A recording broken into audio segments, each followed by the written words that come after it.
Billionaire entered the hospital room, furious, and stopped when he saw his ex-wife with newborn twins. Before we begin, drop a comment telling us which city you're watching from. And once the story ends, don't forget to rate it from 0 to 10. Oh, and make sure to follow our channel for more stories like this. How should you sit back and enjoy every detail? The rain hammered against the floor-to-ceiling windows of the 52nd floor, each drop creating temporary rivers down the glass that separated Thorne Whitaker from the city below. At 35, he commanded a logistics empire that moved goods across continents. Yet tonight, he couldn't move himself away from the bourbon glass that had become his only companion. Thorne stood 6'3" with broad shoulders that filled his custom-tailored charcoal suit perfectly. His dark hair was always meticulously styled, not a strand out of place, and his steel-gray eyes held the kind of intensity that made competitors nervous and shareholders confident. Tonight, however, those same eyes reflected something different, a hollowness that expensive whiskey couldn't fill. 7 months. That's how long it had been since Ivy walked out of his life,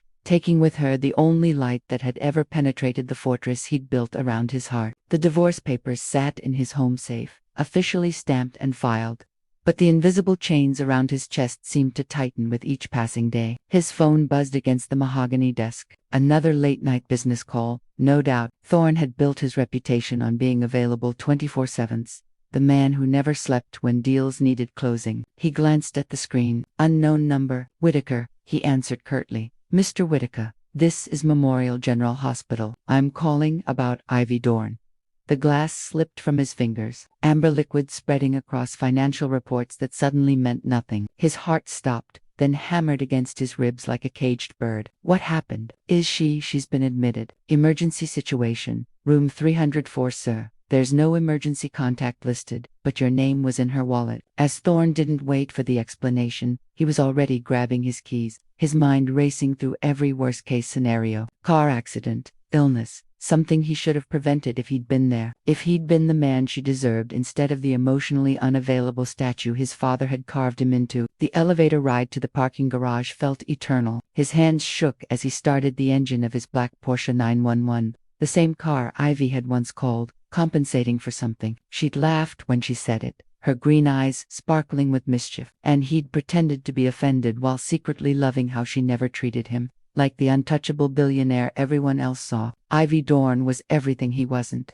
Warm where he was cold, spontaneous where he was calculated, brave enough to feel everything deeply while he'd spent his life running from any emotion that might make him vulnerable. At 30, she had auburn hair that caught sunlight like copper wire, and a smile that could disarm his carefully constructed defenses faster than any competitor ever could. She'd been a marketing consultant working on a project for his company when they met. While other women approached him with dollar signs in their eyes, Ivy had looked right through his wealth and seen the man underneath, a man even he had forgotten existed. She challenged his decisions, laughed at his intensity, and somehow made him believe that maybe, just maybe, he could be more than the cold, profit-driven machine his father, Eldritch, had raised him to become. But Eldritch Whitaker's voice still echoed in Thorne's head during their relationship. Emotions are luxuries we can't afford, son. Show weakness, and they'll tear you apart. So, even with Ivy, Thorne had held pieces of himself back, kept his walls intact, maintained the distance that felt safer than vulnerability. The hospital parking lot was nearly empty at 2 o'clock in the morning. Thorne's footsteps echoed through sterile hallways as he followed signs to the 3rd floor, his mind creating and discarding explanations for why Ivy would be here, why she'd have his name in her wallet when they hadn't spoken since she'd signed those papers and walked away from everything they'd built together. Room 304.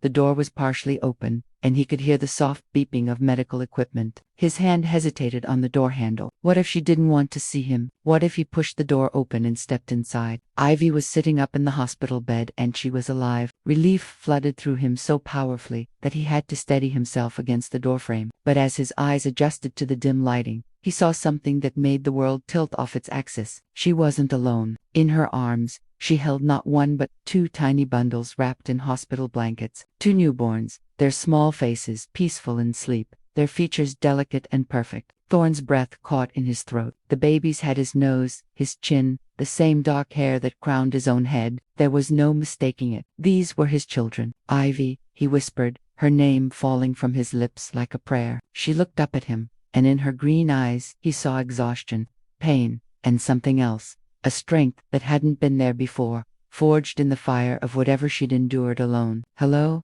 Thorne," she said quietly, her voice steady despite everything. "Meet your children." The room spun around him. Children, plural. Two perfect little humans who shared his DNA, who had been growing inside the woman he loved while he'd been drowning in bourbon and regret. I didn't know," he managed to say, his voice barely above a whisper. Something flickered across Ivy's face. Surprise, confusion, then a flash of anger that made her eyes blaze. "What do you mean you didn't know?" "I left you the pregnancy test results, Thorne. I left them on your desk with a letter explaining everything." Thorne stepped closer, his mind reeling. "What letter?" "I never received any letter." "Don't lie to me," Ivy said, her voice gaining strength. "Not now. Not after everything. You responded to my email. You told me you didn't want any involvement, that you'd send money, but to keep you out of it." The words hit him like physical blows. He'd never received an email from Ivy. He'd never seen any pregnancy test. And he certainly hadn't responded with such callous disregard for the woman who'd meant everything to him. "Ivy, I swear to you, I never got any letter. I never sent any email. If I had known, if you had known." "What?" she interrupted, shifting one of the babies to her other arm with practiced ease. "You'd have married me out of obligation, pretended to be happy about an unplanned pregnancy." "No," Thorne said firmly, taking another step closer. "If I had known, I would have been here for all of it. Every doctor's appointment, every midnight craving, every kick and movement. I would have been here when they were born." Ivy studied his face in the dim light, searching for deception, for the manipulation she'd learned to expect from him, but all she saw was raw honesty and a pain that matched her own. "Someone intercepted your letter," Thorne said slowly, pieces of a horrifying puzzle beginning to fall into place. "Someone responded as me." As the weight of betrayal settled over both of them, one of the babies stirred in Ivy's arms, letting out a soft cry that seemed to echo all the pain and loss of the past 7 months. Who had stolen their chance at happiness? And more importantly, was it too late to get it back? The silence in room 304 was broken only by the gentle breathing of the newborns and the steady beep of monitoring equipment. Thorne stood frozen, watching Ivy cradle their children. Children he'd never known existed until 5 minutes ago. "Tell me about the letter," he said, his voice rough with emotion. "Every detail." Ivy adjusted the babies in her arms, her movements careful and practiced despite having given birth only hours ago. Dark circles shadowed her eyes, but her gaze remained steady and determined. 3 days after our divorce was finalized, I found out I was pregnant," she began, her voice barely above a whisper. "I was scared, confused, but I knew I had to tell you. Whatever had happened between us, you had a right to know."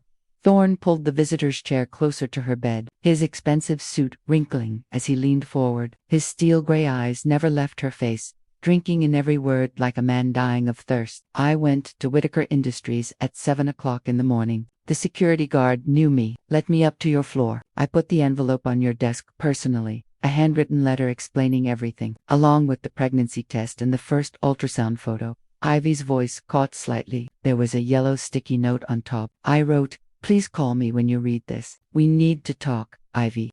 The details painted a picture that made Thorne's chest tighten with rage and grief. Someone had deliberately stolen this moment from them, had orchestrated their separation with surgical precision. 2 days later, I got an email from your business account," Ivy continued, her green eyes hardening. "It was cold, dismissive. It said you wanted nothing to do with the pregnancy, that you'd arranged for financial support, but didn't want personal involvement. It said our marriage had been a mistake, and this just proved we were better off apart." Each word was a knife twisting in Thorne's gut. He could picture the email perfectly. It sounded exactly like something his father would write. The kind of calculated cruelty Eldridge Whitaker wielded like a surgical instrument. "That wasn't me," Thorne said, his hands clenching into fists. "Ivy, I swear on my life that wasn't me." "I know," she said softly.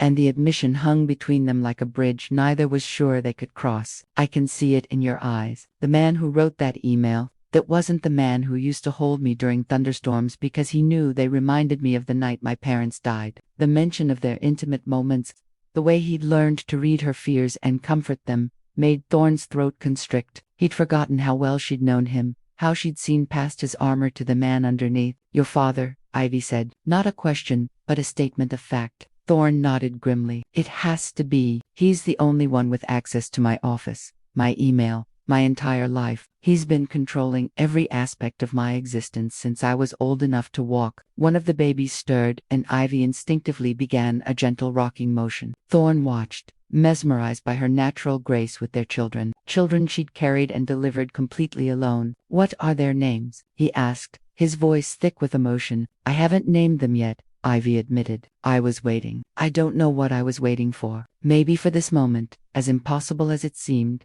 Thorne studied the tiny faces of his son and daughter, for he could somehow sense which was which, even wrapped in identical blankets. The boy had his strong jawline, while the girl had inherited Ivy's delicate features, but his dark coloring. How was the pregnancy? He asked. Were you alone the entire time? Ivy's composure cracked slightly. Completely alone. I moved back to my apartment downtown, kept working as much as I could. The morning sickness was brutal for the first 4 months. I lost 12 pounds before I started gaining. The image of Ivy suffering alone, working to support herself while carrying his children, made Thorne want to put his fist through the hospital wall. Instead, he reached out slowly, carefully, until his fingers barely brushed the blanket covering his daughter. I would have been there, he said fiercely, for every doctor's appointment, every sleepless night, every moment of pain or fear. You should never have gone through this alone. I know that now, Ivy said, her voice breaking slightly. But for 7 months, I believed you'd abandoned us. I believed the man I loved had looked at the news of his children and felt nothing but inconvenience. The babies began to fuss, soft, mooing sounds that seemed to pierce straight through to Thorne's soul. Ivy shifted them expertly, but he could see exhaustion pulling at her features. When did you deliver? He asked.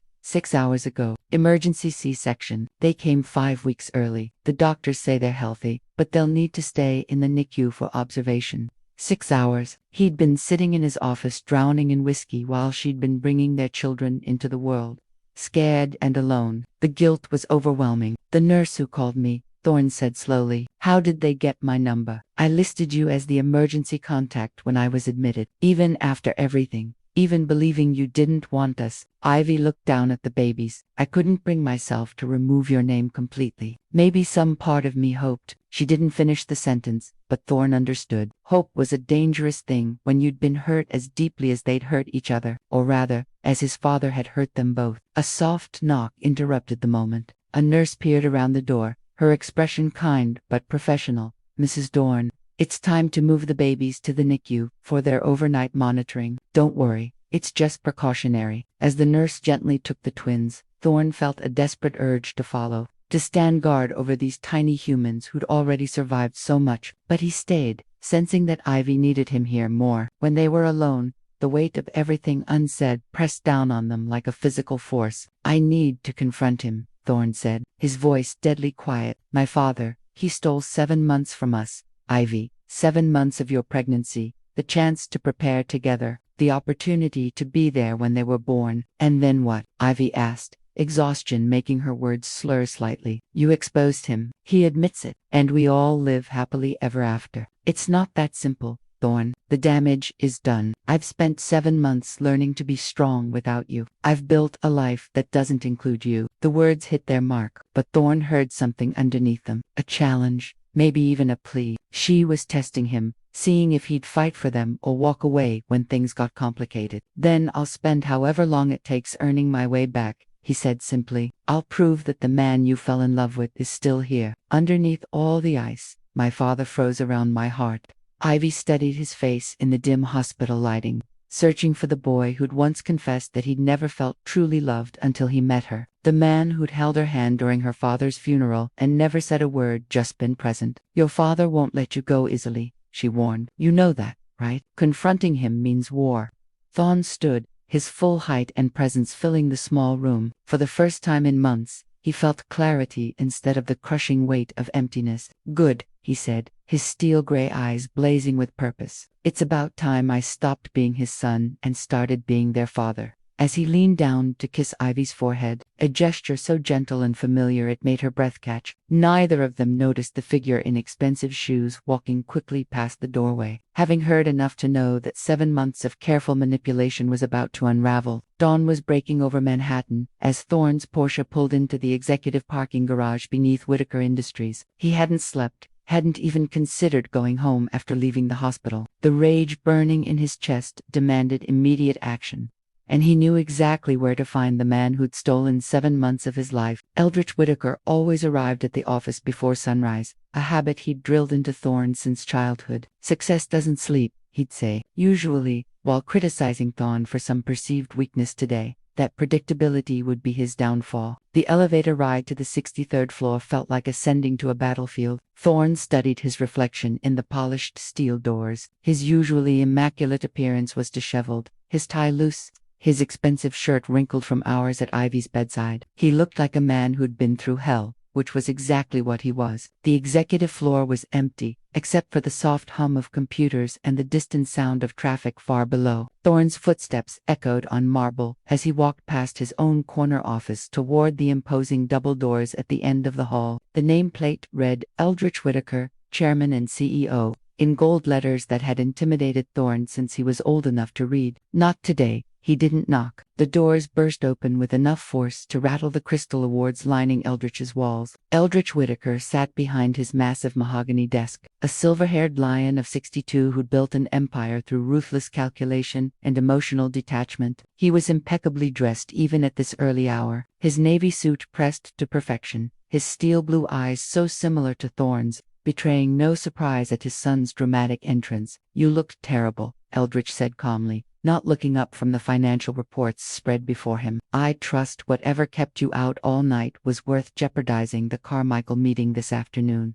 Where is it?" Thorne's voice was deadly quiet. "Where is what?" Eldridge's tone remained infuriatingly casual as he made notes in the margins of a contract. "The letter, the pregnancy test, the ultrasound photo that Ivy left on my desk 7 months ago." Eldridge's pen stopped moving. For the first time since Thorne had burst through the doors, his father looked up, and in his eyes was the cold calculation of a predator evaluating his prey. "I have no idea what you're talking about." "Don't."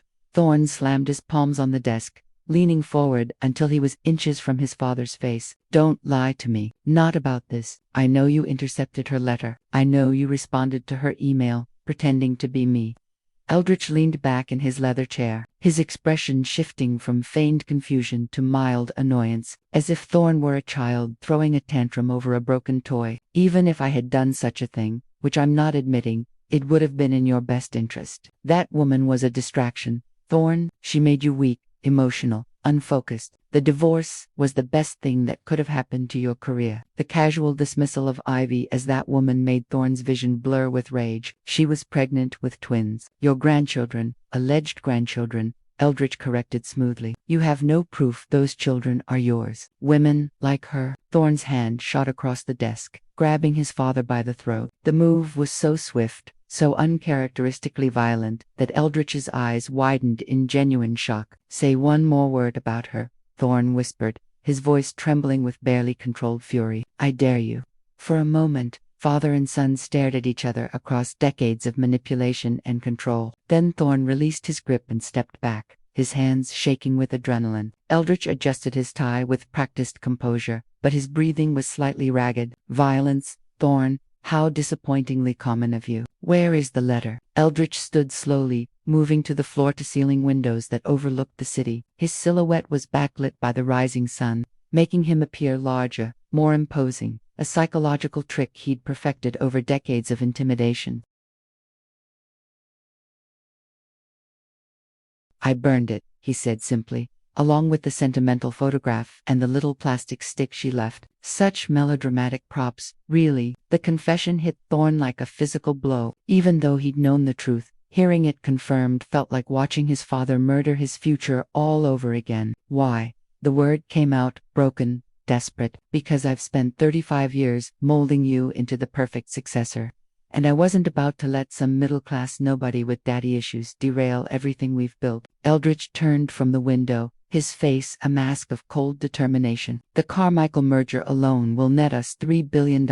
Their daughter Celeste is beautiful, educated from the right family. She understands the importance of strategic partnerships." "You mean you arranged a marriage?" Thorne said, pieces of a larger puzzle falling into place. "This was never about protecting me from Ivy. This was about controlling who I married, who I had children with, who inherits this empire. Of course it was. Eldritch's admission was delivered without shame or regret. Do you think I built Whitaker Industries so you could throw it away on romantic fairy tales? Marriage is a business transaction, son. Love is a luxury we can't afford. The words echoed conversations they'd had throughout Thorne's childhood, but now they sounded hollow, poisonous. How many decisions had his father made for him over the years? How many opportunities for genuine connection had been eliminated before Thorne even knew they existed? I have grandchildren, Thorne said quietly. 2 babies who were born last night while I sat in this building, completely unaware they existed. You have obligations, Eldritch countered, to this company,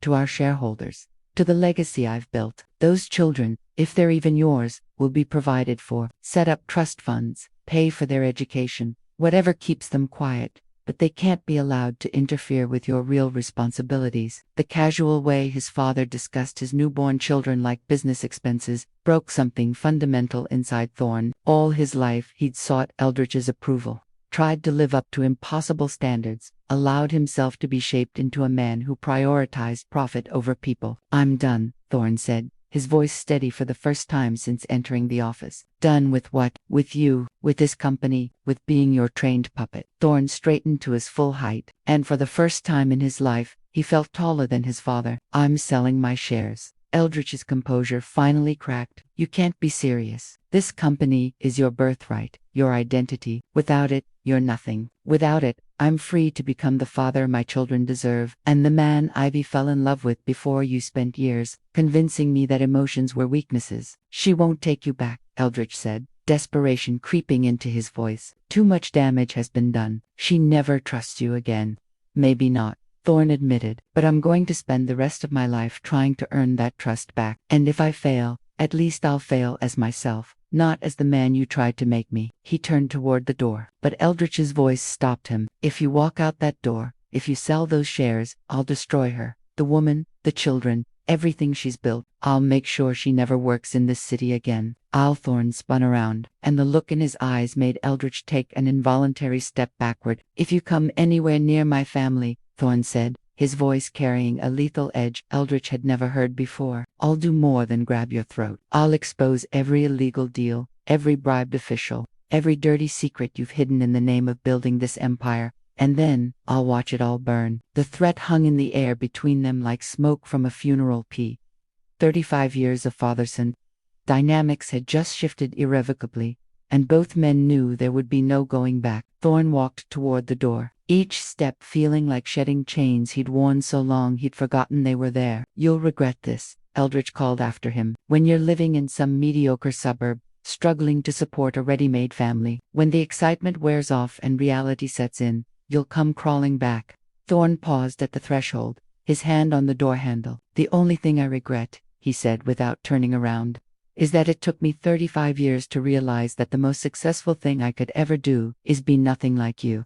As the doors closed behind him, Thorne felt something he hadn't experienced since childhood, the terrifying, exhilarating freedom of choosing his own path. Now he just had to prove to Ivy, and to himself, that he was brave enough to walk it. The NICU at Memorial General was a stark contrast to the corporate battleground Thorne had just left. Soft lighting, hushed voices, and the gentle rhythm of machines monitoring tiny lives created an atmosphere of fragile hope. Through the observation window, he could see his children in their incubators, 2 perfect beings who had no idea their father had just burned down his entire world for them. Ivy stood beside the Isolites, her auburn hair catching the morning light filtering through the windows. She changed from her hospital gown into her own clothes, dark jeans and a soft cream sweater that made her look younger, more vulnerable. When she heard his footsteps, she turned and he saw that she'd been crying. The doctors say they're doing well, she said quietly, not quite meeting his eyes. Their lungs are strong for 35 weeks. They should be able to go home in about 2 weeks. Home. The word hung between them, loaded with questions neither was ready to ask. Who's home? Together or separately? How did you rebuild a family when the foundation had been destroyed by lies? I confronted him,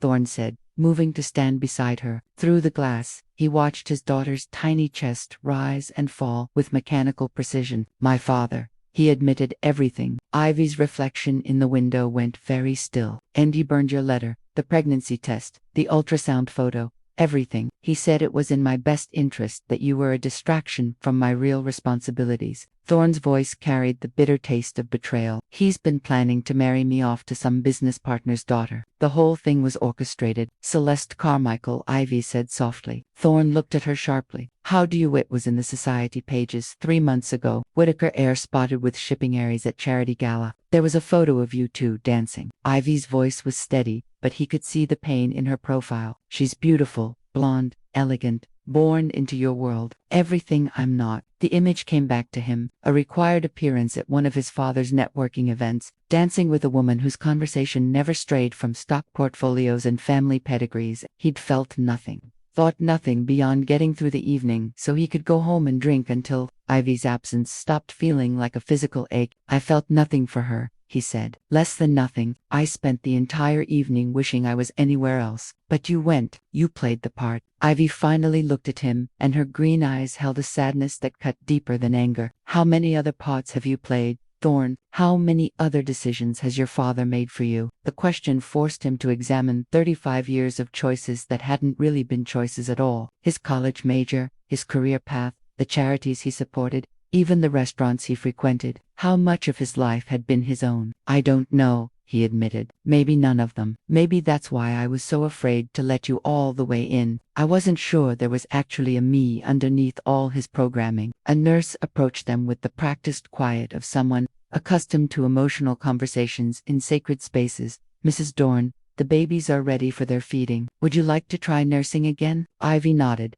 and Thorne watched as she was led to a rocking chair positioned between the two incubators. The process was awkward, clearly painful, but she persevered with the determined grace that had first attracted him to her. Here was a woman who didn't give up, who fought for what mattered. You can touch them, the nurse said to Thorne, noticing his hesitation. Skin contact is important for premature babies. It helps regulate their temperature and heart rate. With trembling hands, Thorne reached through the porthole of his son's incubator. The baby's skin was impossibly soft, warm, alive. When Thorne's finger brushed his tiny palm, the infant's fingers curled around it with surprising strength. The grip of his son's hand triggered something primal in Thorne's chest, a fierce protectiveness he'd never experienced, a love so immediate and overwhelming it made his knees weak. This was his child, his blood, his responsibility, not his father's legacy, or his company's future. His. What do you want to name them? He asked Ivy, his voice thick with emotion. She looked down at the baby girl latched to her breasts,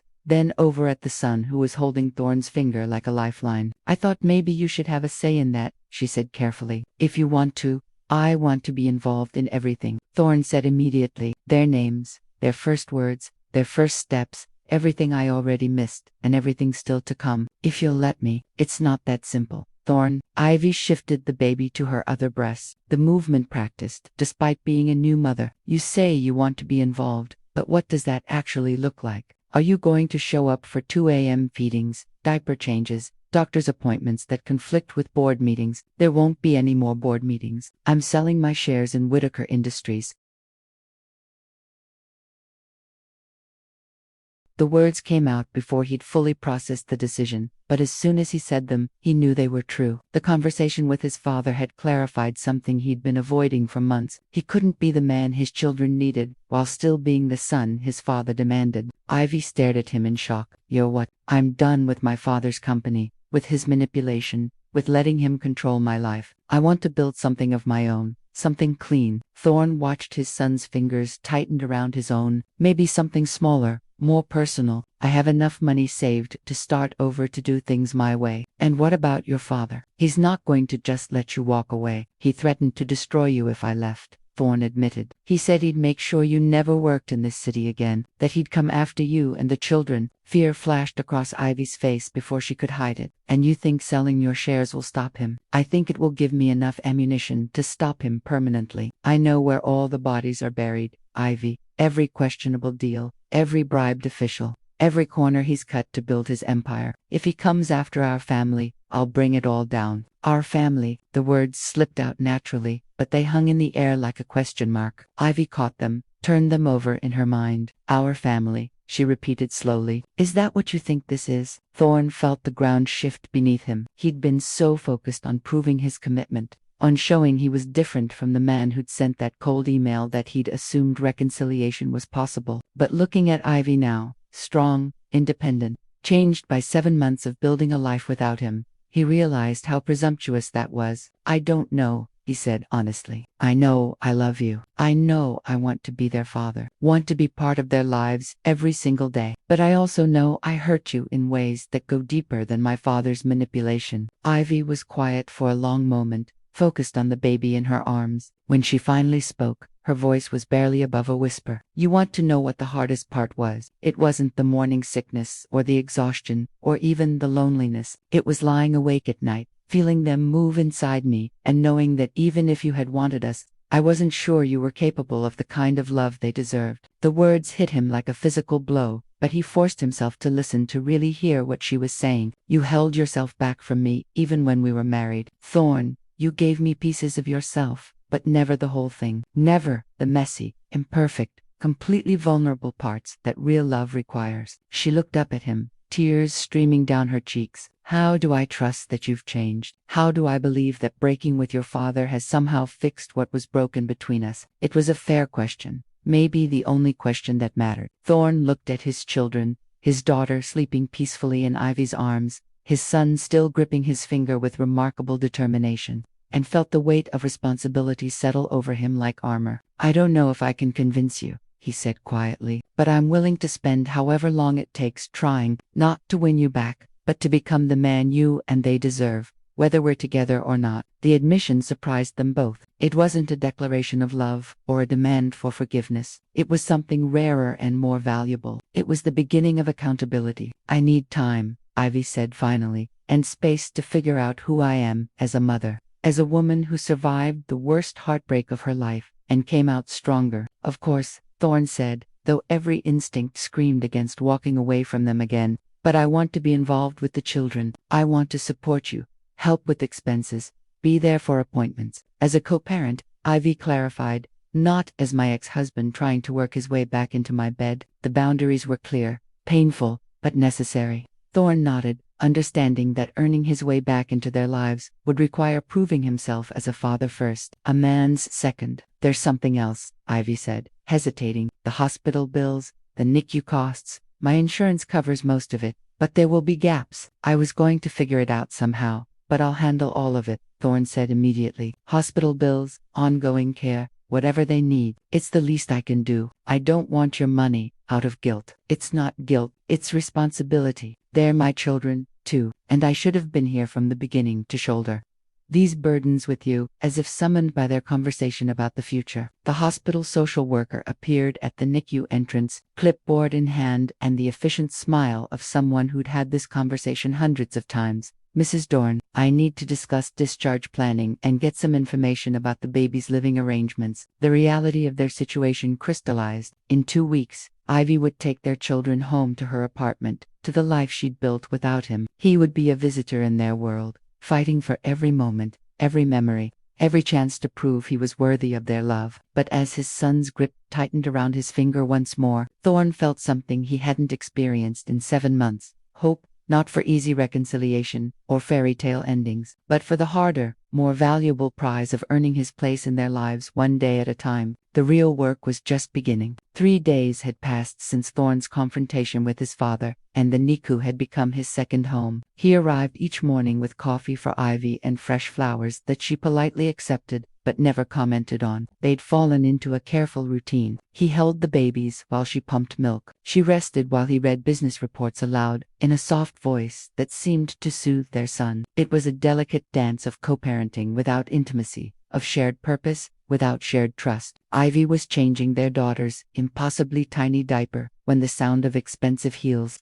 clicking against hospital linoleum announced an unwelcome visitor. Through the NICU's glass doors, Thorne spotted a familiar silhouette that made his blood run cold. Celeste Carmichael. She was exactly as the society pages described her. Tall, blonde, elegant in the way that only came from generations of good breeding and better money. Her navy Chanel suit was perfectly tailored, her diamond tennis bracelet caught the fluorescent lights, and her smile was the polished perfection of someone who'd never heard the word "no." "Thorne, darling," she said, sweeping into the NICU with the confidence of someone accustomed to being welcome everywhere. I've been looking for you everywhere. You missed our lunch yesterday, and your father is beside himself with worry. Ivy's hands stilled on the baby's diaper. She didn't look up, but Thorne could see the tension in her shoulders, the way her jaw tightened at the casual intimacy in Celeste's voice. Celeste, Thorne said carefully, moving to position himself between her and the babies. What are you doing here? Well, when you disappeared for 3 days without a word, I naturally assumed something terrible had happened. Her blue eyes swept the NICU with barely concealed distaste. Though I never imagined I'd find you here. The way she said here made it clear that a hospital NICU was several social strata below her usual haunts. Her gaze landed on Ivy, who was now lifting their daughter with protective care, and something calculating flickered across Celeste's perfect features. And you must be the mother, she said, with the kind of smile that sharks wore before they struck. How quaint. Thorne has such a soft spot for charity cases. The insult was delivered with such practiced sweetness that it took a moment for the poison to register. Ivy's green eyes flashed, but before she could respond, Thorne stepped forward. That's enough, he said, his voice carrying a warning edge. You need to leave now. Oh, don't be dramatic. Celeste laughed, the sound like crystal breaking. I'm not here to cause trouble. I'm here because your father is concerned about some very poor decisions you've apparently been making. She reached into her designer handbag and withdrew a thick manila envelope which she held out to Thorne with manicured fingers. He asked me to give you this. It's the Carmichael merger proposal finalized and ready for your signature. Once this goes through, we'll be announcing our engagement at the Metropolitan Club's autumn gala. The words hung in the air like toxic smoke. Ivy looked up sharply, her face going pale, while Thorne stared at the envelope as if it were a bomb. My engagement, he repeated slowly. Our engagement, Celeste corrected with another of her practiced smiles. Really, Thorne, don't look so shocked. We've been building toward this for months. The merger alone will add $3 billion to your family's portfolio, and our children will inherit the most powerful shipping empire in the Atlantic. Our children, Ivy whispered, and the pain in her voice made Thorne's chest feel like it was caving in. Well, legitimate children, Celeste said with casual cruelty, her gaze flicking toward the babies. I'm sure arrangements can be made for these little ones. Private schools, trust funds, the sort of thing that keeps them comfortable but out of the way. The casual dismissal of his newborn twins as inconveniences to be managed triggered something volcanic in Thorne's chest. For 35 years, he'd been taught to control his emotions, to never let passion override strategy. In that moment, 3 decades of conditioning shattered like glass. Get out, he said, his voice deadly quiet. I beg your pardon. Get out. Each word was delivered with increasing volume and menace. Take your proposal, your merger, and your psychotic fantasy about our engagement, and get the hell away from my family. Celeste's composure cracked slightly. Your family, Thorne, darling. You're clearly having some sort of breakdown. These babies aren't your family. They're a mistake that can be corrected with proper financial planning. Those babies, Thorne said, taking a step closer to her, are my children. And this woman is the mother of my children. If you say one more word about them, I will make sure your father knows exactly how you've conducted yourself here today. For the first time since her arrival, uncertainty flickered across Celeste's face. The Carmichael shipping fortune depended heavily on reputation and social standing, and a public scandal could damage their carefully cultivated image. You're making a terrible mistake, she said, but her voice had lost some of its authoritative edge. Your father has invested years in grooming you for this merger. He won't let you throw it away for some temporary infatuation.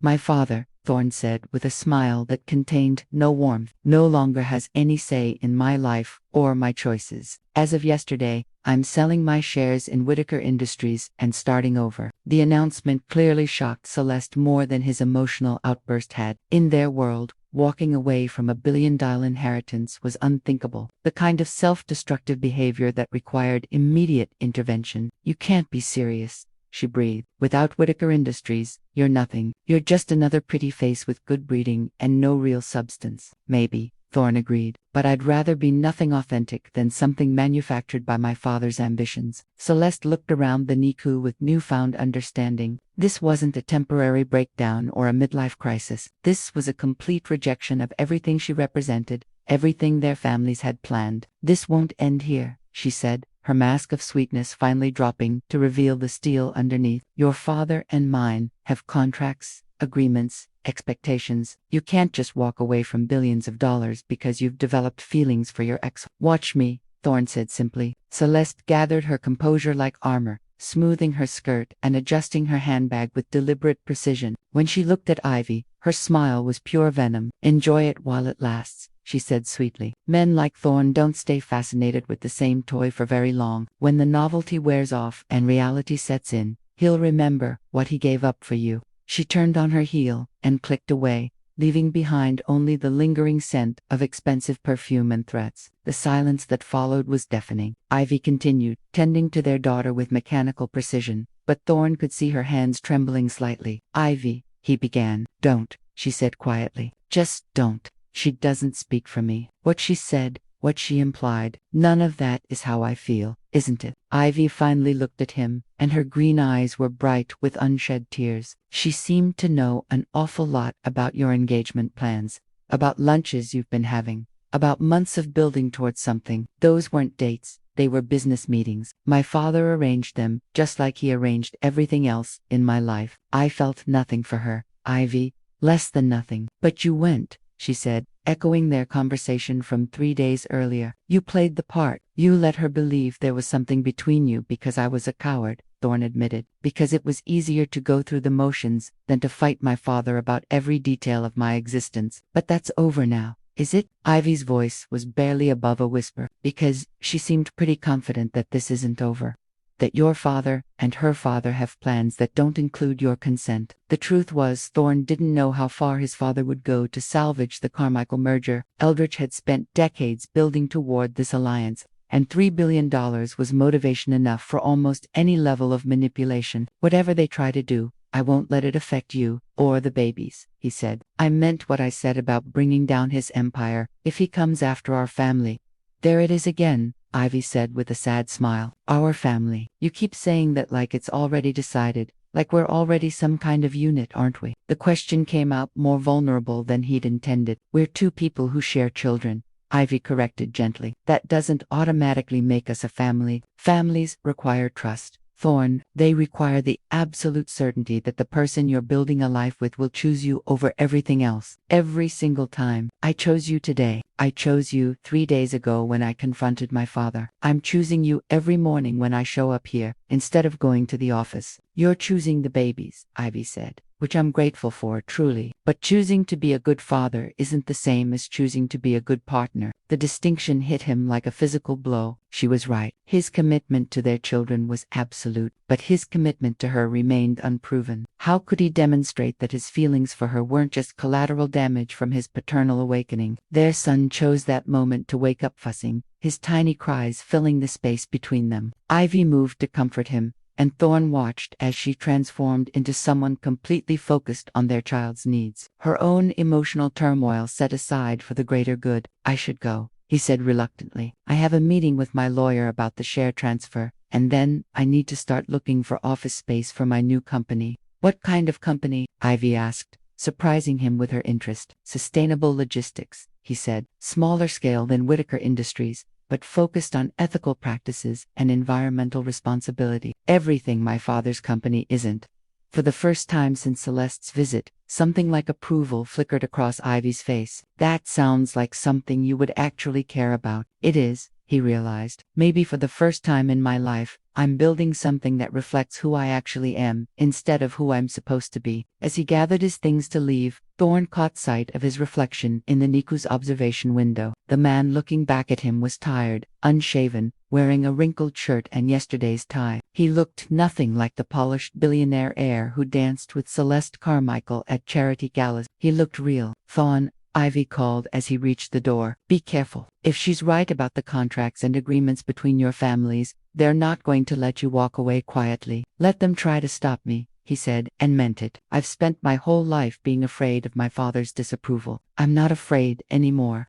But as he walked toward the elevator, Thorne couldn't shake the feeling that Celeste's visit had been more than just a social call. It had been a warning shot, a preview of the war his father was preparing to wage. The question was, how far would Eldridge go to get his son back in line? 2 weeks after their confrontation in the NICU, the babies were finally ready to go home. Thorne stood in Ivy's downtown apartment, holding his daughter, while Ivy finished packing the diaper bag, and felt the strange sensation of being both completely necessary and entirely out of place. The apartment was a one-bedroom space on the fourth floor of a converted brownstone, cozy, sunlit, and decorated with the kind of personal touches that made a house feel like a home. Framed photographs of Ivy's parents, books stacked on every available surface, plants thriving on windowsills. It was nothing like his sterile penthouse, with its million-dollar views and interior designer perfection. The pediatrician said to watch for any changes in their breathing,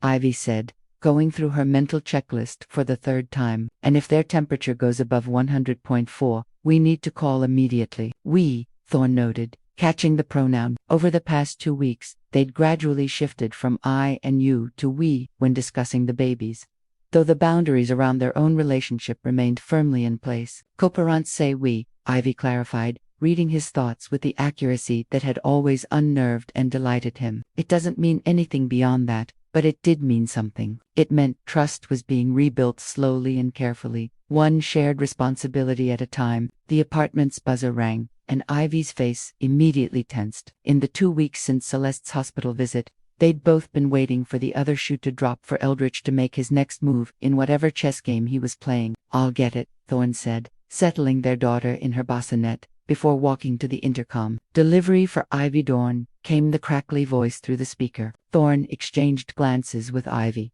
They weren't expecting anything, and after Celeste's threats, unexpected deliveries felt ominous. I'll go down, he said. The delivery man was waiting in the lobby with an enormous bouquet of white roses, at least 5 dozen, arranged with a kind of extravagant precision that cost more than most people's monthly rent. The card was sealed in a cream envelope with Ms. Dorn written in elegant script. Back in the apartment, Ivy stared at the flowers with obvious suspicion. Opened the card, Thorne said, though he had a sinking feeling about what they'd find. Ivy's face went pale as she read the message aloud. Congratulations on the arrival of your children. I look forward to meeting them soon. With warm regards, Eldritch Whitaker. The threat was subtle but unmistakable. Eldritch knew where Ivy lived, knew about the baby's birth,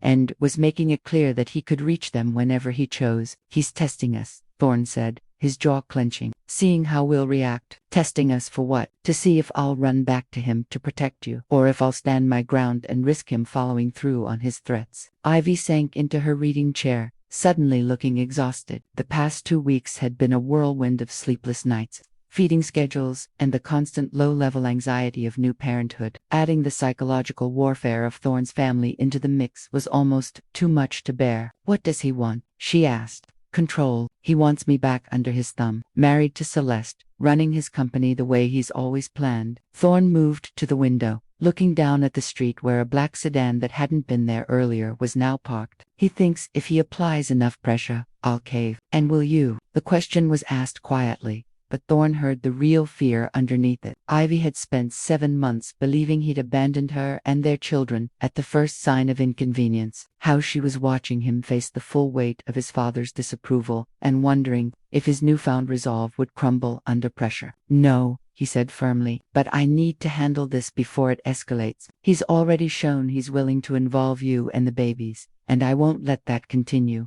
What are you going to do? Before Thorne could answer, his son began crying, a particular wail that meant he was hungry and would not be ignored. Ivy moved to pick him up, and Thorne watched as she settled into the nursing routine they'd practiced in the hospital. I'm going to give him what he wants, Thorne said. A meeting, but on my terms, in a neutral location with witnesses. That sounds dangerous. Everything about this situation is dangerous. But hiding won't make him go away, and I won't spend our children's lives looking over our shoulders.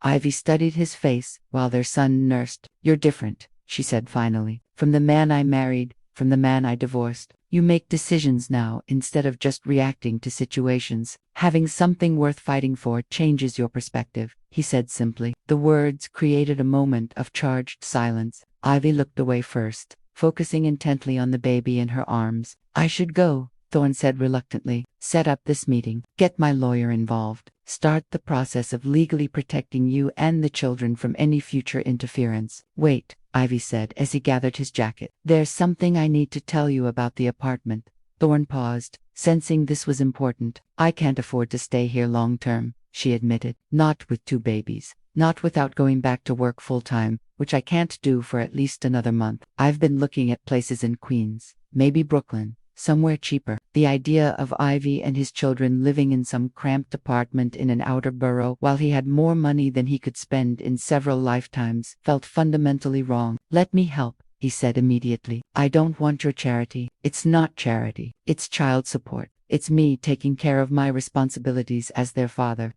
Child support, yes, but not a blank check to solve all my problems. I need to be able to take care of myself and them.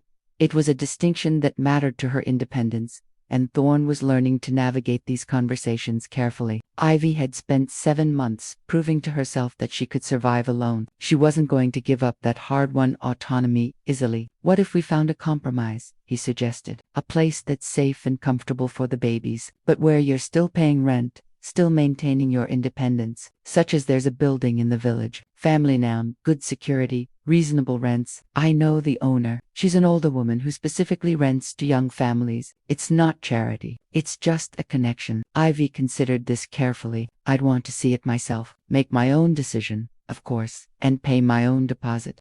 Sign my own lease. Absolutely. And you wouldn't have a key unless I gave you one. I wouldn't want one unless you offered. The negotiation felt like progress, like they were learning to work together as co-parents without trampling on each other's autonomy. Thorne's phone buzzed with a text message. He glanced at it and his expression darkened. What? Ivy asked. My lawyer. Apparently, my father has filed an injunction to prevent me from selling my shares in Whitaker Industries. He's claiming I'm mentally unstable and acting against my own interests.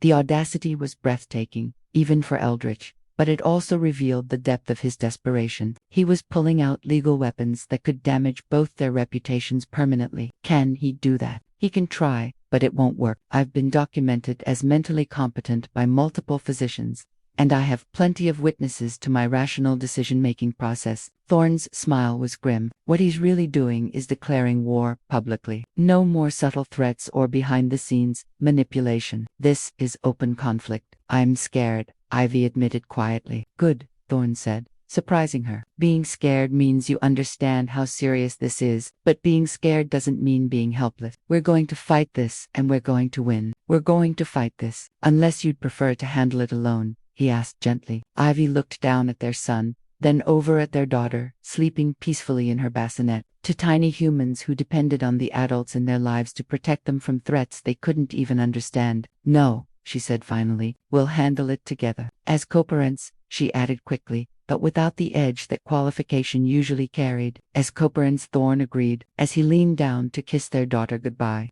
A ritual that had developed naturally over the past 2 weeks. Ivy found herself studying his profile, the sharp cheekbones, the strong jaw, the way his eyes softened completely when he looked at their children. She'd fallen in love with this face once before. Life and manipulation and misunderstanding had driven them apart. The question that kept her awake at night was whether the man behind that face had really changed, or if she was just seeing what she wanted to see. Thorne, she called as he reached the door. Yeah. Be careful. Whatever you're planning with your father, he's had 35 years to perfect his methods of control. Don't underestimate him. I won't, he promised. But I won't let him intimidate me anymore either. Not when I have something this important to protect. After he left, Ivy sat in the quiet apartment with their sleeping children, and wondered if she was making the right choice by trusting him with their safety. The flowers from Eldritch seemed to watch her from the kitchen counter like white eyes, a reminder that choosing Thorne meant choosing his battles, too. But as she looked at their son's face, so like his father's,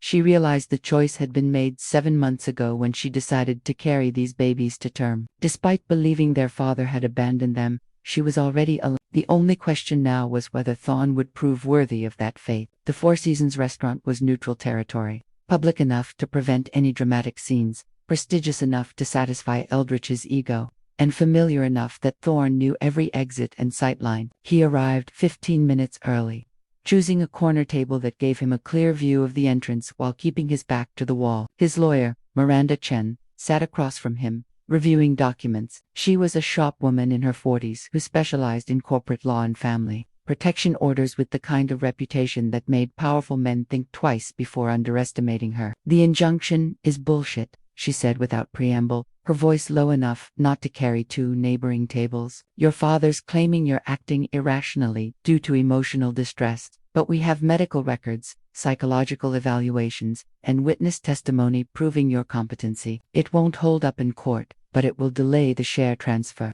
Thorne said, watching the entrance, which gives him time to apply more pressure. Exactly. This isn't about winning legally, it's about creating chaos in your life until you capitulate. Miranda closed the file folder. The question is, how far are you willing to let this escalate? Before Thorne could answer, Eldridge Whittaker entered the restaurant like a monarch arriving at court. He was impeccably dressed in a charcoal suit that probably cost more than most people's cars, his silver hair perfectly styled, his expression the studied calm of a man who'd never doubted his own supremacy. But Thorne noticed something new in his father's bearing, a subtle tension in his shoulders, a tightness around his eyes that suggested the past 3 weeks hadn't been as easy for him as he'd pretended. Eldridge approached their table alone, which surprised Thorne. He'd expected an entourage of lawyers and assistants, the usual armor of corporate warfare. "Son," Eldridge said, settling into the chair across from them with practiced grace. "Ms. Chen, thank you for arranging this meeting." "Mr. Whittaker," Miranda replied coolly, "I trust you received our response to your injunction filing." "A masterfully written document," Eldridge acknowledged, though ultimately irrelevant. "This isn't about legal maneuvering, it's about family." "Family," Thorne repeated, the word tasting bitter. "Is that what you call intercepting private correspondence and responding to emails under false pretenses? I call it protecting my son from making decisions that would destroy everything we've built together." Eldridge's voice carried the patient tone of someone explaining basic concepts to a child. "You're angry. I understand that you feel betrayed, but your emotional reaction doesn't change the facts." "Which facts are those?" "That you're throwing away a $3 billion merger over a woman who trapped you with pregnancy." Eldridge leaned forward slightly. "That you're selling shares worth hundreds of millions to fund some idealistic fantasy about ethical business practices. That you're letting sentiment override strategy in a way that will bankrupt you within 5 years." Each word was calculated to wound, to reduce Thorne's choices to the emotional impulses of an unstable man. It was the same psychological manipulation Eldridge had used throughout his childhood. Question the reasoning, attack the emotions, make capitulation seem like the only rational choice. "You're right about one thing," Thorne said calmly. "I am letting sentiment override strategy. I'm choosing love over profit, authenticity over manipulation, and my children's future over your legacy." "Your alleged children," Eldridge corrected. "You have no proof those babies are yours beyond the word of a woman who has every financial incentive to lie." The insult hung in the air like smoke from a fire. Miranda placed a restraining hand on Thorne's arm as his body tensed for violence. "Careful," she murmured. "He's trying to provoke you into doing something that supports his competency claims." Thorne forced himself to breathe, to think, to respond strategically rather than emotionally. It was the hardest thing he'd ever done. "DNA test," he said quietly. "If you're so certain they're not mine, you won't object to a paternity test." For the first time since arriving, uncertainty flickered across Eldridge's face. A DNA test would prove Thorne's paternity beyond question, removing that weapon from his arsenal permanently. "That's unnecessary," Eldridge said. "Even if the children are yours, that doesn't change the fundamental reality of your situation, which is that you need me more than I need you." Eldridge's mask of paternal concern dropped, revealing the cold calculation underneath. "You think you can walk away from Whittaker Industries and start over with what capital? What connections? What expertise beyond what I taught you? With enough saved assets to fund my new company, enough industry knowledge to compete effectively, and enough insider information about your business practices to cause serious problems if you continue threatening my family." It was Thorne's turn to lean forward, his steel gray eyes meeting his father's without flinching. "Let me be very clear about something, Dad. I know about the Indonesian shipping contracts that violate international labor laws. I know about the Cayman Islands accounts that haven't been reported to the IRS. I know about the senators you've bribed and the environmental regulations you've circumvented." Eldridge's face went pale beneath his expensive tan. "You're bluffing." "Miranda, would you mind sharing the documents we prepared?" Miranda reached into her briefcase and withdrew a thick folder, placing it on the table between them. "Copies of financial records, email correspondences, recorded phone calls, and sworn affidavit from former employees," she said matter-of-factly. "Enough evidence to trigger federal investigations into tax evasion, bribery, and environmental crimes. On you'd destroy your own family's reputation. Eldridge's voice was barely controlled. I'd destroy a criminal enterprise, masquerading as a legitimate business. Thorne corrected. The Whitaker name will survive. The illegal activities that built our fortune won't. The power dynamic at the table had shifted completely. Eldridge, accustomed to controlling every conversation through intimidation and manipulation, was suddenly the one being threatened. "What do you want?" he asked finally. "I want you to withdraw the injunction against my share transfer. I want you to cease all contact with Ivy and my children, and I want a written agreement that neither you nor anyone acting on your behalf will interfere in our lives again. And if I refuse, then tomorrow morning, copies of everything in that folder go to the FBI, the IRS, the SEC, and every major news outlet in the country." Thorne's voice was steady, final. "Your choice." Eldridge stared at his son, as if seeing him for the first time. The compliant, controllable young man he'd raised had been replaced by someone harder, more determined, completely willing to burn down everything they'd built together. "You've changed," he said quietly. "I've grown up," Thorne replied. Finally, for a long moment, the restaurant seemed to fade around them, father and son locked in a battle that had been building for 35 years, each recognizing that this moment would define their relationship forever. "There's something else," Eldridge said suddenly, "something you should know before you make this final, which is the Carmichael merger isn't just about money. It's about survival. Whitaker Industries is hemorrhaging cash, has been for 2 years. The shipping industry is changing, and we're being undercut by competitors with more efficient operations and better technology." Eldridge's voice carried genuine exhaustion for the first time. "The merger with Carmichael isn't about expansion. It's about preventing bankruptcy." The revelation hit Thorne like a physical blow. Everything he'd believed about his father's motivations, about the urgency behind the arranged marriage, suddenly shifted. "You're saying the company is failing. I'm saying the company is dying, and the Carmichael Alliance is the only thing that can save it. Without that merger, within 18 months, Whitaker Industries will cease to exist. Every employee, every pension fund, every family that depends on us, gone." It was masterful manipulation, appealing to Thorne's sense of responsibility for others while making his rebellion seem selfish and destructive. But there was something in his father's voice, a weariness of vulnerability, that suggested this might actually be true. "Show me the books," Thorne said. "Real numbers, not the sanitized reports you show the board."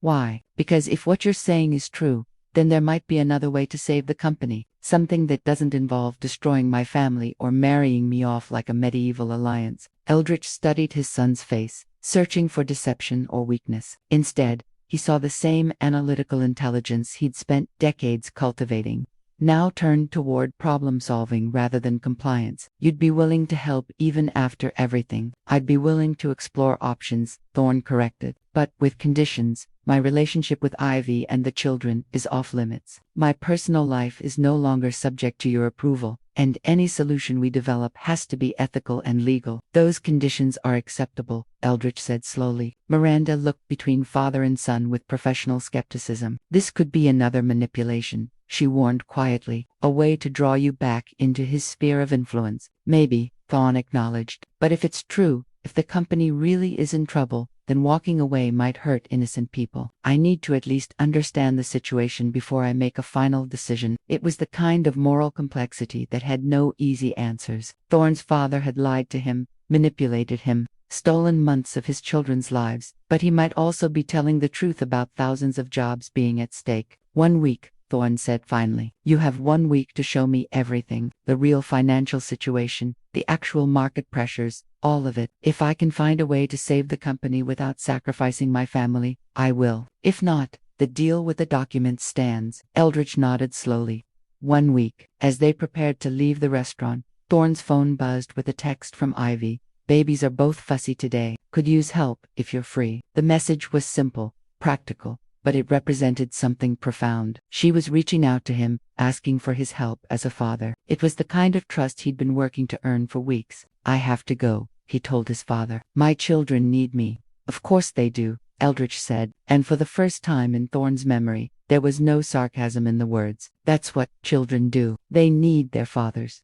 As Thorne left the restaurant, he felt the weight of impossible choices settling on his shoulders. Save the company and risk being drawn back into his father's world, or walk away and potentially destroy thousands of livelihoods. But as he thought about Ivy's text about 2 babies who depended on him for comfort and protection, he realized that some choices weren't actually difficult at all. His children came first. Everything else was negotiable. Thorne arrived at Ivy's apartment to find chaos. Both babies were crying simultaneously, the kind of desperate, inconsolable wailing that seemed to pierce straight through to his soul. Ivy sat in the middle of her living room floor, still in her pajamas at 3 o'clock in the afternoon, tears streaming down her face as she tried to comfort their son while their daughter screamed from her bouncer. "I can't do this," Ivy said when she saw him, her voice breaking. "I've tried everything. Fed them, changed them, burped them, walked them. Nothing works. They've been crying for 4 hours straight, and I haven't slept more than 2 hours at a time in 3 days." Thorne immediately scooped up their daughter, instinctively falling into the swaying motion that sometimes soothed her. The crying didn't stop, but it shifted to a slightly less frantic pitch. "When did this start?" he asked, having to raise his voice over the noise. "2 days ago, right after you left for that meeting with your father." Ivy's hair was disheveled, her green eyes red-rimmed with exhaustion. "The pediatrician says it's normal. Cluster feeding,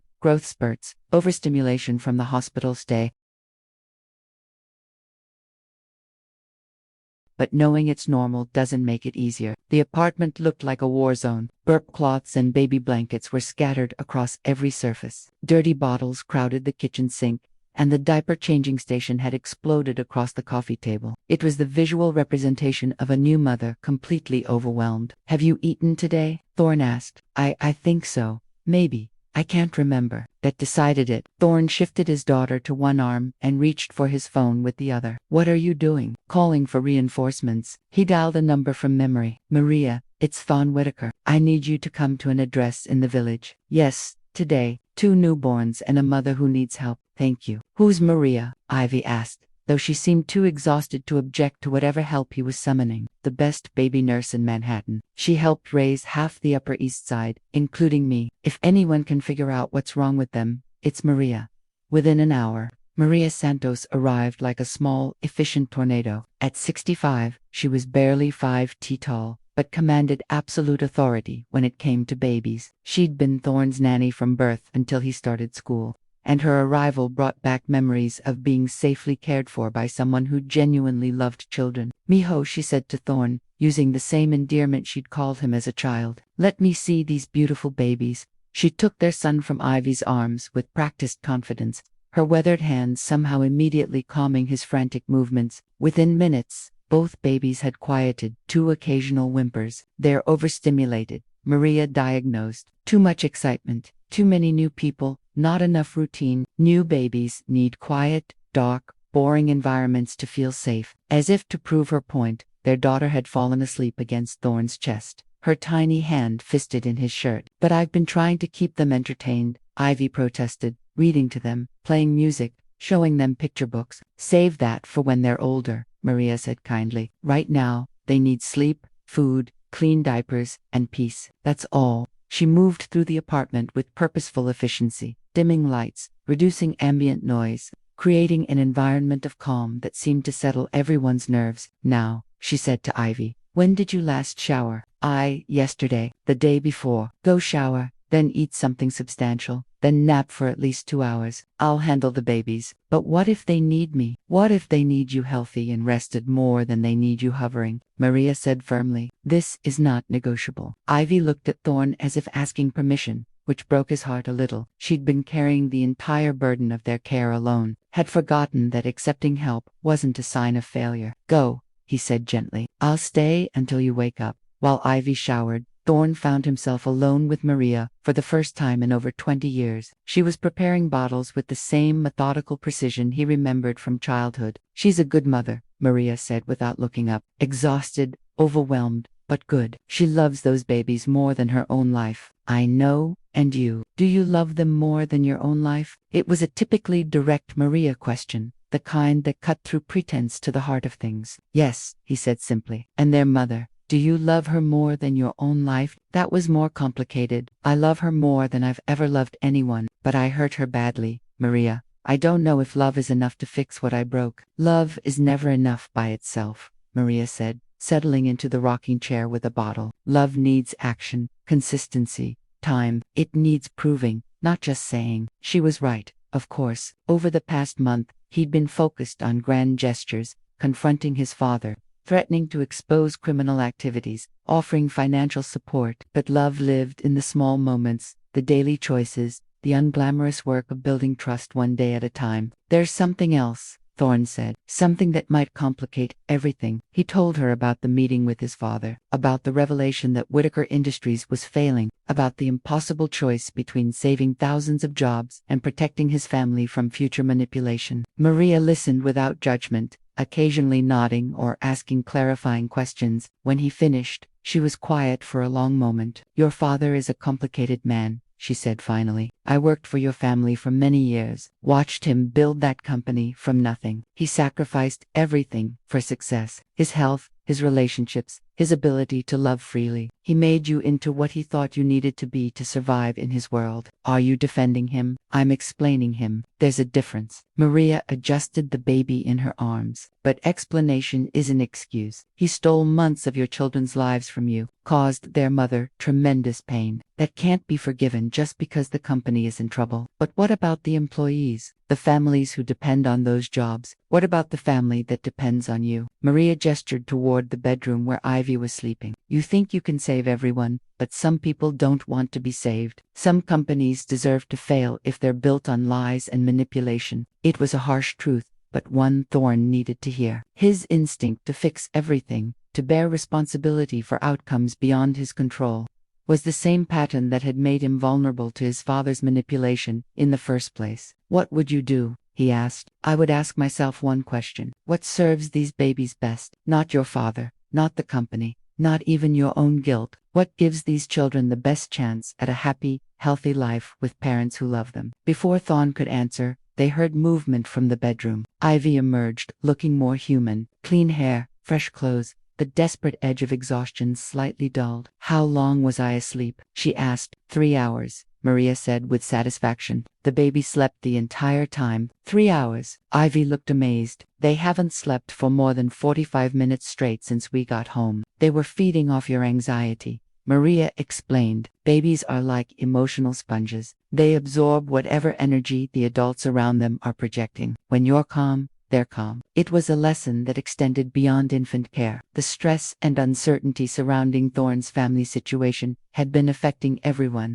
creating a cycle of tension that kept everyone on edge. I should go, Thorne said reluctantly. Let you rest while they're settled. Actually, Ivy said, surprising him. Could you stay for dinner? I was thinking of ordering pizza. And it would be nice to have adult conversation that doesn't revolve around feeding schedules.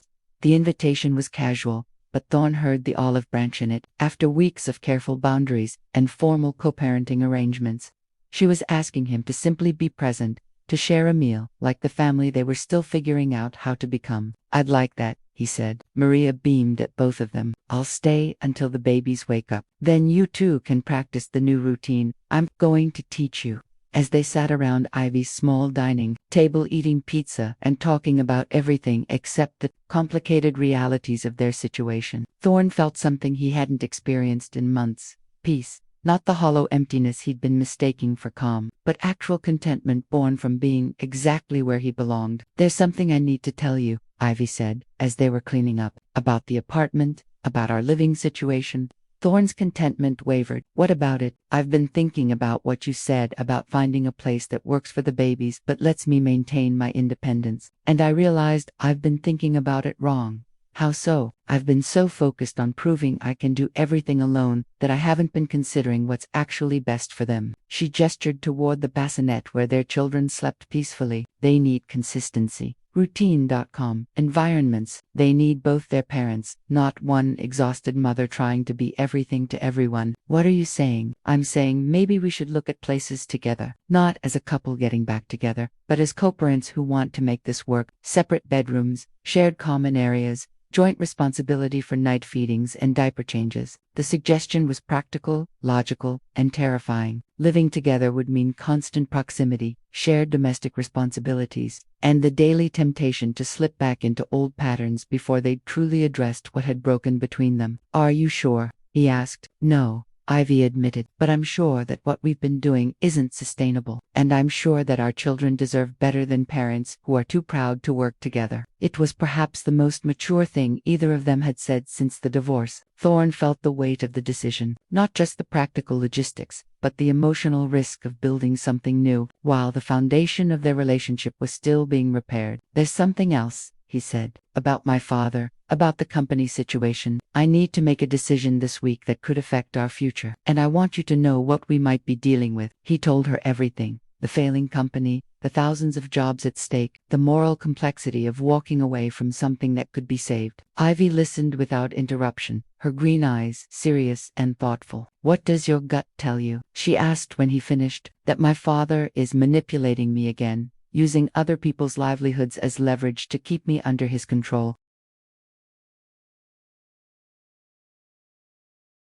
And what does your heart tell you? That some things are more important than money, or legacy, or even doing the right thing for strangers. He looked at their sleeping children. That my first responsibility is to the family I'm trying to build, not the company I'm trying to escape. Ivy nodded slowly. Then, you have your answer. It's not that simple. If I walk away and the company fails, then it fails because your father built it on lies and illegal practices, not because you chose your children over his ambitions. Her voice was firm, certain. You can't save everyone, Thorne, but you can save us. The words settled something deep in his chest. Maria had been right. The only question that mattered was what served his children best. Everything else was noise. So, well, look for a place together, he asked. We'll look for a place together, Ivy confirmed, and we'll figure out the rest as we go. As Thorne prepared to leave that evening, Maria pulled him aside in the hallway. You're making the right choice, Miho, she said quietly, both about the company and about the living situation. But, remember, healing takes time. Don't rush the process. What if I mess it up again? Then you'll fix it again. That's what families do. They break and heal until the healing sticks. As she patted his cheek with a weathered hand, you're not your father, Thorne. You're capable of loving without controlling, of being strong without being cruel. Trust that. Walking home through the village streets, Thorne felt the weight of his decision settling into something like resolution. Tomorrow, he would call his father and withdraw from any involvement with Whitaker Industries. He would let the company succeed or fail on its own merits, without sacrificing his family's peace for other people's problems. Some bridges were meant to be burned, some legacies were worth abandoning. His phone buzzed with a text from Ivy. Thank you for today. The babies are still sleeping. You're a good father. It was a simple message, but it carried the weight of absolution. Whatever mistakes he'd made in the past, whatever challenges lay ahead, he was building something new now, something real, something worth fighting for. The brownstone they found in Brooklyn Heights was perfect, a 3-bedroom duplex with hardwood floors, tall windows, and enough space for 2 adults to maintain separate lives while raising children together. Ivy stood in the master bedroom while Thorne examined the smaller bedroom that would be his, both carefully maintaining the physical and emotional distance their arrangement required. The lease says no pets, no smoking, and no overnight guests without prior approval from both tenants. The landlord, Mrs. Patterson, explained as she handed over the keys. She was a woman in her 70s, who'd raised 5 children in this same building, and understood the complexities of modern family arrangements. Both tenants, Ivy asked. The lease is in both your names, Mrs. Patterson clarified. Equal responsibility, equal say in household decisions. That's the only way this kind of arrangement works long term. It had taken 3 weeks to find the right place, 3 weeks of careful negotiations about everything from bedroom assignments to kitchen responsibilities. They'd looked at over a dozen apartments, each viewing a test of their ability to make decisions together without falling back into the patterns of their marriage. Now standing in their new home, with boxes scattered around them, and the babies napping in their travel cribs, the reality of what they'd committed to felt both thrilling and terrifying. I should warn you, Mrs. Patterson continued. That young man in the expensive suit has been parked across the street for the past hour, watching the building. He looks like trouble. Thorne's blood ran cold. Through the window, he could see a black sedan with tinted windows, the same type his father used for corporate surveillance. Ivy, take the babies to the back bedroom, he said quietly. What's happening? My father's making his final move. The doorbell rang before either of them could react further. Mrs. Patterson, oblivious to the tension, headed downstairs to answer it. Within minutes, they could hear voices in the hallway, one belonging to their landlord, the other carrying the smooth authority Thorne knew all too well. "Mr. Whitaker is here to see his son," came Eldritch's voice through the thin walls. "I'll tell him you're here," Mrs. Patterson replied diplomatically, but Eldritch had never been one to wait for permission. His footsteps on the stairs announced his arrival before he appeared in their doorway, impeccably dressed as always, but with something wild in his eyes that Thorne had never seen before. "Quite a step down from your penthouse," Eldritch observed, taking in the modest apartment with obvious disdain, "though I suppose it's appropriate for your reduced circumstances." "What do you want?" Thorne asked, positioning himself between his father and the bedroom where Ivy had retreated with the children. "I want to show you something." Eldritch produced a tablet from his briefcase, swiping to a news article with the headline, "Whitaker Industries announces massive layoffs." Thorne's stomach dropped as he read the article. 800 employees terminated effective immediately. 3 regional offices closing. Stock prices plummeting. The Carmichael merger officially dead. "You did this," Eldritch said, his voice carrying a satisfaction that was deeply unsettling. "Your refusal to honor your commitments, your emotional breakdown over a woman and some babies. This is the result. You're the one who chose to announce layoffs instead of restructuring," Thorne countered, though the guilt was already eating at him. "You're the one who let the company fail rather than adapt to changing markets. I'm the one who tried to save it through strategic alliance while you chose to play house with your ex-wife." Eldritch stepped closer, and Thorne could smell expensive cologne mixed with something sharper. Desperation, maybe, or the beginning of genuine breakdown. "But this isn't over. It's not too late to fix this." From the bedroom came the sound of a baby crying, one of the twins waking from their nap. The sound seemed to trigger something in Eldritch, a flicker of humanity that was quickly suppressed. "New proposal," he continued. "You return to the company, marry Celeste as planned, and I'll reinstate every single employee who was laid off today. Full benefits, back pay, the works. And if I refuse, then 800 families lose their livelihoods permanently. The company goes under completely. And I make sure that everyone knows it was your selfishness that destroyed their lives." It was masterful manipulation, using Thorne's sense of responsibility as a weapon, making him choose between his family's happiness and the survival of hundreds of strangers who depended on paychecks they'd never receive. "You're insane," Ivy said from the bedroom doorway, their son in her arms. She'd heard enough of the conversation to understand what was happening. "You're holding innocent people hostage to force your son into a marriage he doesn't want." "I'm saving a company and preserving a legacy," Eldritch replied coolly. "Sometimes that requires difficult choices." "The only difficult choice here," Ivy said, stepping into the main room with remarkable courage, "is whether to call the police or a psychiatric facility." The insult hung in the air like a slap. Eldritch's composure finally cracked completely, revealing the desperate, controlling man underneath the polished exterior. "You," he said, pointing at Ivy with shaking finger, "have destroyed everything. My son had a future, a real future, before you trapped him with pregnancy and manipulated him with sentiment." "I trapped him." Ivy's voice rose. "I sent him a letter telling him about the pregnancy, which you intercepted and responded to with rejection. I raised his children alone for 7 months while believing he'd abandoned us." "Where exactly is the manipulation in that?" "The manipulation is in existing," Eldritch snarled. "In being the kind of woman who makes successful men forget their responsibilities." The naked hatred in his voice was shocking. This wasn't about business or legacy. This was about a man who'd never learned to love, watching his son choose love over everything he'd been taught to value. "Get out," Thorne said quietly. "I'm not finished."